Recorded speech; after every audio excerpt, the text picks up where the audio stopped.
So the elections are now almost over. The European elections are still in contention, and we're getting a much clearer picture of the national state of play when it comes to the locals. What's your feeling as the leader of a very recently formed political party? Well, we're very happy with the results so far. Local elections obviously came first. The voting Friday, Saturday, Sunday counts.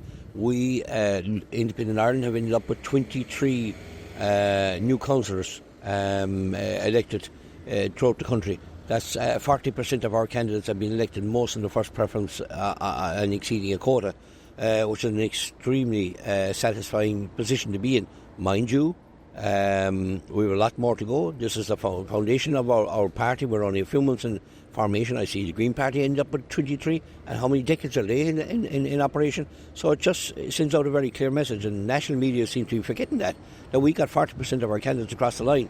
Europe is these counts are going on.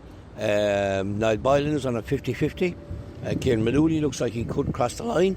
Obviously, don't want to be too cocky. We probably have lost Eddie Punch at this stage, but in fairness, we performed incredibly well in my view.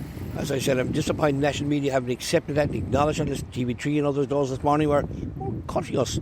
We've exceeded all expectations, and a lot of them had us wiped off the slate. I think the Irish Times did a poll and had us at 0% 2 weeks for election. So obviously, people in these newspaper editors and all this have to look at their positions, because they're not speaking on behalf of the country. How could you do a poll and come back with 0%, which a party ends up with 23 councillors and could have 2 MEPs crossing the line? It's an astonishing poll. So we'd like to know how they did it. How can you come up with that kind of result? But for us, it's an incredible result for Independent Ireland.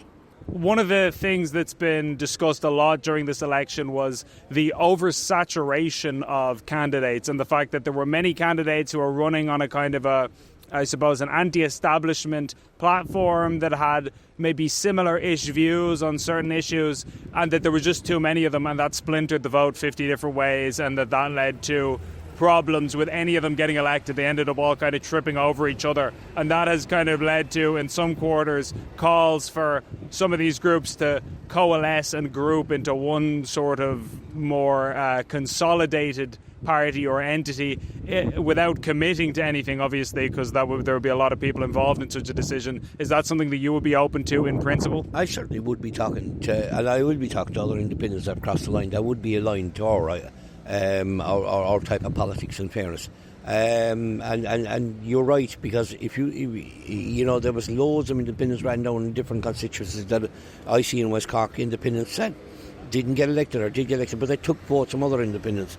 And if they get elected and they're standing on their own, what we're putting together with Independent Ireland is a strong alliance of independent candidates. Independent councils are out there, and potential Dáil TDs coming out there that will deliver for their people, but under a structured independent alliance that they can at least deliver strong, not just one voice on your own, but a lot of voices, but at the same time very much focused on people. We haven't that focus in politics today, because I noticed that Taoiseach Simon Harris has been kind of jumping and hopping there in the last few weeks in relation to immigration, about cutting their welfare and all that. That's because they knocked on the door. They forgot for 4.5 years that you actually have to knock on the door, before an election. And when they did, he was fretting and jumping and leaping, and okay, it suited him, and then probably won him a few votes. But that's not good enough.